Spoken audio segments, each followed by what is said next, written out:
musician, guy in an accordion. He's standing up on the wall about an hour and a half before the game, having the entire stand, on their feet clapping, and like even before the teams came out for their warm-ups, you got the sense this was far more of a kind of an occasion rather than just another league game to tick the box. A bit of pageantry like that is no harm, and maybe we could do a bit more of what you're describing than the old microphone next to the CD player an hour on Levine. And you know what, it's and the basketball crowd in Tralee actually, and kind of by year Newman and Donny, he kind of came into my head that they were, in Tralee, they've kind of made a bit of a pageant of the basketball games, and they've turned off the lights and brought on big music and smoke machines and all this stuff, and they've made it more of a kind of a family entertainment, and there was a bit of a sense of that with this game. It was strange. It was very different to other National League games, and I think the whole the timing of it, the fact that it was Tralee was just taken over, it seemed, by Dubs, and they were in good form obviously because of the time of the game, and the whole thing just really just clicked perfectly. Yeah, okay, sounds like a nice template. So the game itself then, give us your overall impressions and we'll dig out some specifics. It was just like the game itself was fantastic, from both teams now, and obviously Kerry get the larger part of the credit because they won by a point, but realistically, like, this game would not have happened, outside of probably the two or three teams with Mayo maybe that could have produced the kind of football that they played. Like, Dublin for their part were just unbelievable, and the skills that were on show, the kicking, the catching, the tackling, some of the big hits, the pace of the game for February. For like Dublin are back training according to Jim Gavin about 4 or 5 weeks. It was just everything that you would possibly want to see in Gaelic football. Everything that was good about the game wrapped into 77 minutes of just non-stop action all the way to injury time. And you just couldn't ride away for it. You pay like €50 to watch a game like that every week. It was better than anything you'll see anywhere. So it seems like a bit of a turnaround then from a more defensive approach in Kerry's first two games. Yeah, absolutely. I mean, against Tyrone and Killarney, it was very much, I think, like that saying, start with the end in mind. And I think maybe Peter Keane had kind of identified a weakness, obviously, with Kerry in terms of conceding goals. Certainly in the first two rounds last year, they conceded 5 league goals. In this, the first two rounds this year, they conceded none. And I think he was more intent on solidifying them at the back, first of all, and then, layer up on top of that. And I think what you saw on Saturday night with the Dublin game was the kind of marrying of the offensive side of it with the good defence. And, some of the guys that are, that were back there defensively have just been rejuvenated, in the space of a couple of months, and it really just transitioned so quickly from that kind of defensive game plan that we saw against Tyrone and a little bit in Cavan to this, complete all-out, defending in one sense, but by God, everybody get up the field and attack as soon as you can. There was nice variation to the play. We saw kick passes, we saw passes off the shoulder in a running game as well. We saw great point taking from out the field. We saw points being fisted over the bar when, frankly, it's just a little bugbear, but players should be just actually going for a goal. But nonetheless, players taking their points from close in. So there seemed to be genuine variation to how Kerry were attacking Dublin. Yeah, I think with the guys that they're after, bringing in, guys like Darren Moynihan who got man of the match. Was just, he's an incredibly kind of dynamic, kind of a small, low-sized guy. Doesn't look like he's much of an athlete or anything, but he's really got a massive engine and great pace, serious football. Saying that whole half-back or half-forward line, should I say, with Kerry now, with Shawnee Shea in the middle, who, even though he's been there, it's only his second year, it feels like he's been there 5 or 6 years because of the way he's starting to dominate and start to control games, which for his second year is an incredible thing. And then a guy, a clubmate of mine, actually started on the wing, Gavin O'Brien, a guy a lot of people probably haven't heard of, and I would imagine this summer he'll become a lot more into people's consciousness. But he's a freak, really. He's about 6'5", long arms like a monkey, and the guy can run like a gazelle, and he's very different. I mean, he gave James McCarthy a really tough matchup, and there's very few guys out there that James McCarthy doesn't deal handily with. Now, at the same side, McCarthy obviously kicked 2 or 3 points as well, and he had a fine game himself. But that was the kind of evening it was. It was like, the Dublin guys played really well, and their Kerry counterparts did the same thing, and it was just, it was such fine margins in the end, I suppose. Half gazelle, half monkey is a frightening prospect, I'll grant you that. Yeah, and he'll probably thank me for saying that now, but the guy, you know what, unusually for a guy, he's about 6'5", lean, but the guy he's run. He's got. I'd love to see the likes of himself and. Like, geez, Jack McCaffrey's, and there's really, really top guys. I'd love to see him in a 100-meter sprint because he just covers ground effortlessly, and he's very unusual for such a tall guy to have that kind of, that pace and that running power. And, it was interestingly, like, he's only 22 years of age, the same guy. Never before was he ever involved in any kind of a development squad or county minor or county under 20. And all of a sudden, the guy is starting inside in Ostack Park in his home patch against the Dubs for his first ever start for Kerry. It was a big night for him, obviously, and a big night for the club. But he's kind of typified what's happening is just this total regeneration and finding new guys coming out of everywhere, which has everybody so excited down here, I suppose. Okay, pretty central to Kerry's 118 tally was Sean O'Shea. You mentioned O'Shea there in his second year, 8 points on the night, including one from play. He looks the real deal. Probably helped him somewhat coming in under the Clifford radar last year. I don't remember him being talked about hugely. We were all so obsessed with seeing Clifford in action. I don't remember O'Shea really having pressure heaped on him, but he's going to have it heaped on him this year because he's playing some great stuff early doors. Yeah, he's he just seems to be even moving into kind of like a leadership role, and I suppose because there's so few of really experienced guys there now at the moment playing with Kerry, he's after taking that on and really kind of running with it as the leader of the attack, even though he's got Balgany inside him, who's obviously more experienced and an all-star in his own right. But I just, it's such a maturity that he's showing already. We all knew he had the football from his minor days and even from last year, but his free taking, his percentages and, kicking the ball from play are off the charts. And it's really just encouraging to see a guy make such a jump and such a progression in, from one year to the next. While he had a really solid year last year, it just looks like he's actually, he's gone on a level already, which, when you think that you still have to add the likes of Clifford and maybe James O'Donoghue coming back into this mix, it's just, it makes the Kerry forward line look like a really, really healthy division right now. Yeah. Dublin not dominant under the high ball was a general sense. I saw in places Evan Comerford isn't a huge man. I saw Tommy Walsh came on. Extraordinary to think it's 10 years since we saw him as a 20-year-old ripping it up in that All-Ireland final of 2009. So he's back and involved, and he came on.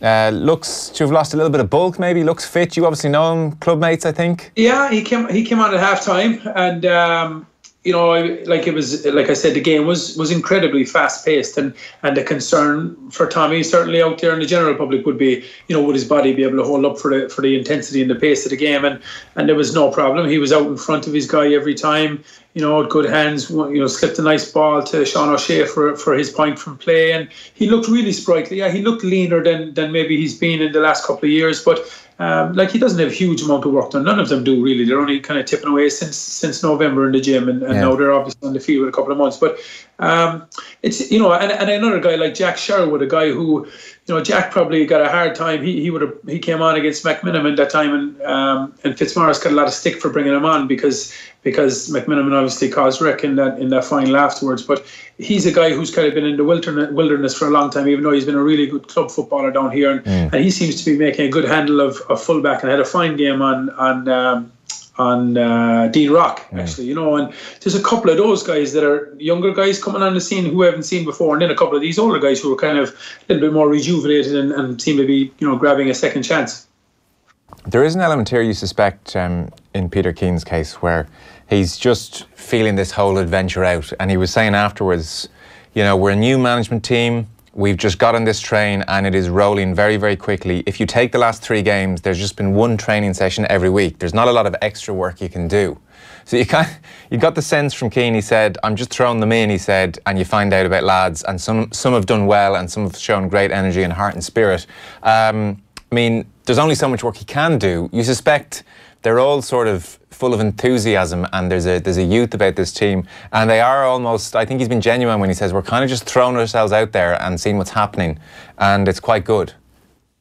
Yeah, I think that, like, a lot of people are giving Donny credit, Donny Buckley, a pile of credit already for the defensive kind of togetherness that Kerry seem to have already.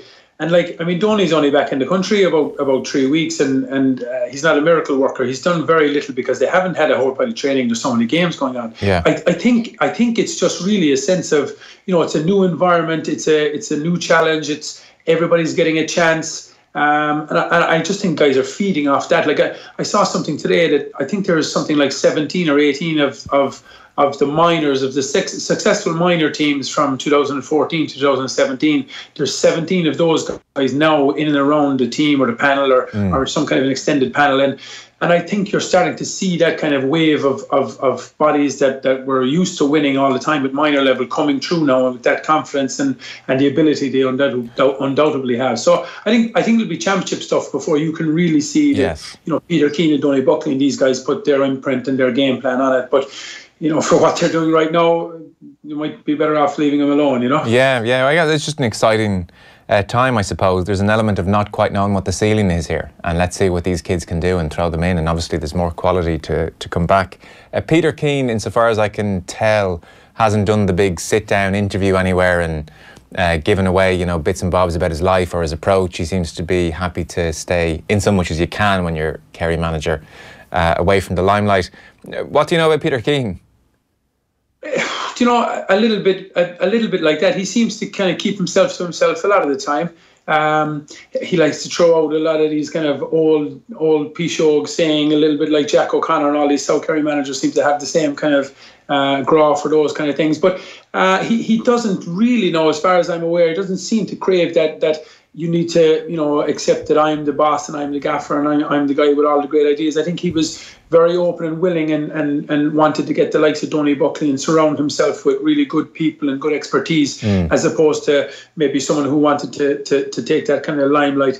Because the big thing with Donny Buckley is, like, Donny Buckley's getting a lot of credit for some of the stuff that he doesn't do at all. While Donny is really, really good at what he does, Donny's getting credit for everything just because he's in the setup. And for another manager, somebody there that's maybe, challenging him or taking that kind of, aura of brilliance from the manager wouldn't really be accepted. But I think he that was a big thing for him to get Donny involved and to make sure that everybody knows, listen, I got Tommy Griffin, I got these guys, and it's a kind of a team effort as opposed to one guy on his own. And I think I think from listening to him, I think he had a rocky start in terms of the way and it's been well publicised the way they can contacted or didn't contact guys that should have been contacted, and I think they've held their hands up and said, look, we'd probably do it differently. But from what you can get now in 3 games into the league, I mean, Kerry supporters couldn't be in any way happier with what they've seen from Peter Keane's team.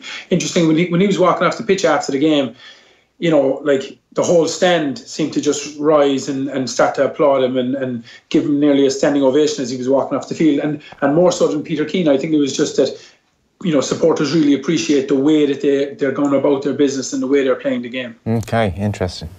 So Dublin then, here's Jim Gavin talking to reporters after the game. The Jason Sherlock, Dermot Connolly stories had been running.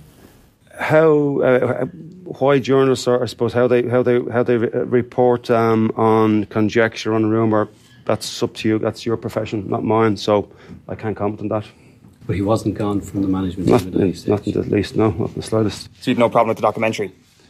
I thought it was an excellent documentary. If you haven't seen it, I'd highly recommend it. Jason was very brave to do what he did, and we're very proud of him. And if you can watch that documentary without getting emotional, well, then you've got a heart of stone. So it's well worth viewing. And that Dermot Connolly story mentioned he's in training with Brian Cullen, which of course could mean he's going back with the hurlers either. So we won't get too carried away that he's back in with the footballers, but you can't confirm that tonight.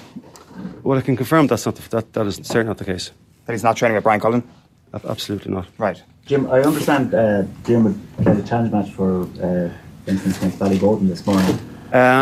I was obviously, we're away travelling all day for this game, so if any player wants to volunteer their time for inter-county football, we'll always look at them, and the door has always remained open for any player who's either been with us in the past or who wants to join us, who hasn't been in there, who hasn't been in the squad yet. And I think you saw a couple of players there tonight putting their hand up for a jersey, and we'll continue to look at Sigus in the coming weeks and club games next weekend to see who we can bring in. This was all a big furore about not much. Yeah, it's a really strange one, isn't it? Yeah, I mean, like the Sherlock one always kind of, I thought it was very strange. I mean, I watched that documentary and I didn't really see anything in it that was going to be hugely controversial for Jim Gavin to say, no, I don't like the way you handled that or the way you left that out of the camp. It was just didn't seem, it was obviously a very personal thing and that was the story behind it. It didn't seem anything untoward that you'd be unhappy with from a Dublin side of it. So that was always strange to me that was the reason that he was going to be going anywhere. I think he contributes a lot. I heard him speaking at the conference there 2 years ago. And just listening to him talk and the way he thinks about the forward movement and the way they play, he sounds like a guy that you'd want to have around your camp as much as you could, And the Dermot Connolly one is not like I'd love to see Dermot Connolly playing for Dublin genuinely, because I think we don't have such an array of these supremely talented footballers, and this guy is losing time in his prime, whether he comes back or not, in a year or two, I don't know, or whether it's this year. But, you want to see the best guys play the game as long as they can at the top level. And he's one of the really, really top guys that we have in the game. And I don't know what's obviously I have no idea what's going on over there. But you'd love, from not from a Kerry supporter's point of view, but from a football supporter's point of view, you'd love to see Jim Gavin and these guys just, sort it out and kind of go, let's get him back on the pitch, because the guy he's box office when he's playing ball. I totally agree. You'd love to see him back. It is a slightly strange situation. It's as if they can't talk to each other.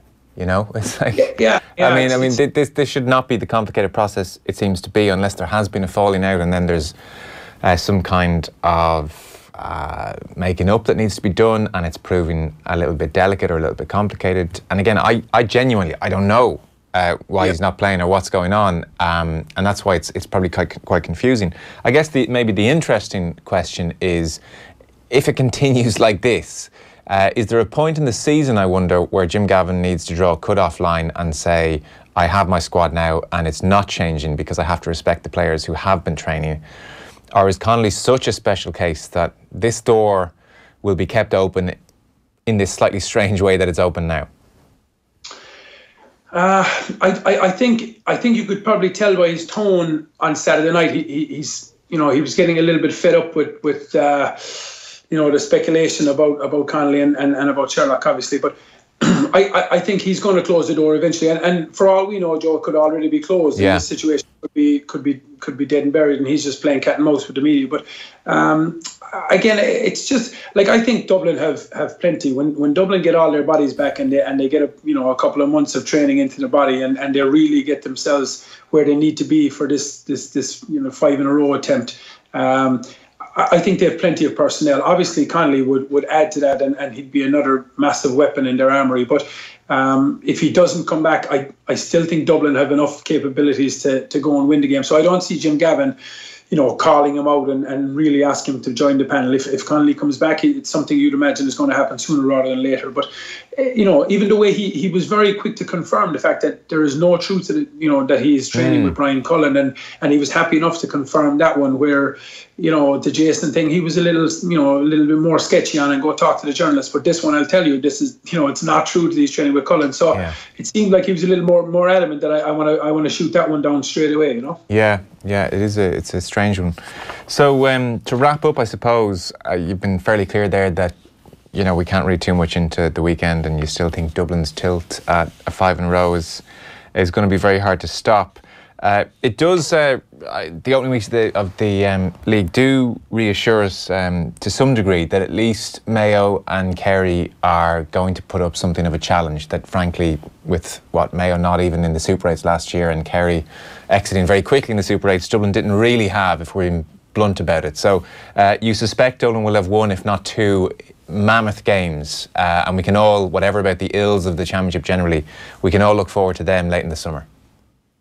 Yeah, I think so. I think Kerry are further along the line after 3 games than I thought they were going to be. And I think when you start to integrate all the pieces that they still have yet to come back into the mix, and I think once the likes of Donny and Peter get their claws really into what they want to do, I think Kerry will definitely be in the mix, and whether they're good enough to go and beat them, that'll obviously remain to be seen. But and Mayo the same. Mayo are playing some real good football, and look, like themselves with McDonough and a couple, look like they've found a couple of pieces that they need to kind of regenerate that forward division. So I think at the moment, after 3 games in the league, you've got to be happy with where the state of the game is in terms of looking ahead to the latter stages and into the championship. Yeah, the early stages we'll revisit again, no doubt.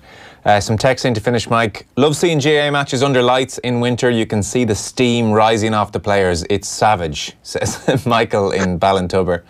Not that I'd want to encourage it, but seeing the mini schmozzle at full time restored my faith in the players' motivation for league games, says Steve. Hughie and Quirke, unreal Kerry performance, no fear and trust in the manager. Kerry breathed that attitude. Kerry's always been the same, junior, intermediate or senior. If you can play, you're picked. And Tommy, Dermot Connolly's return is the GAA version of the Declan Rice story. Personally, I'd like there to be some finality, some clarity, but to be honest, I'm also enjoying the Ross and Rachel will they, won't they nature of it all, says Tommy. And speaking of big men running, what's Quirke's fastest speed over 100 metres, lads? Fastest time, somebody wants to know? What'd you get up to, Mike? 15 seconds? Oh, geez, 15. I'd be happy with 15, Joe. I'd take that all day. All right, good stuff. Thanks a million. Appreciate it. Good to talk to you. No problem. You too. All right, Mike Quirke there with his thoughts on Kerry's win over the weekend. Short break. What type of midfielder is Herrera? He's not a box to box. He's not defensive. He can't do a killer pass.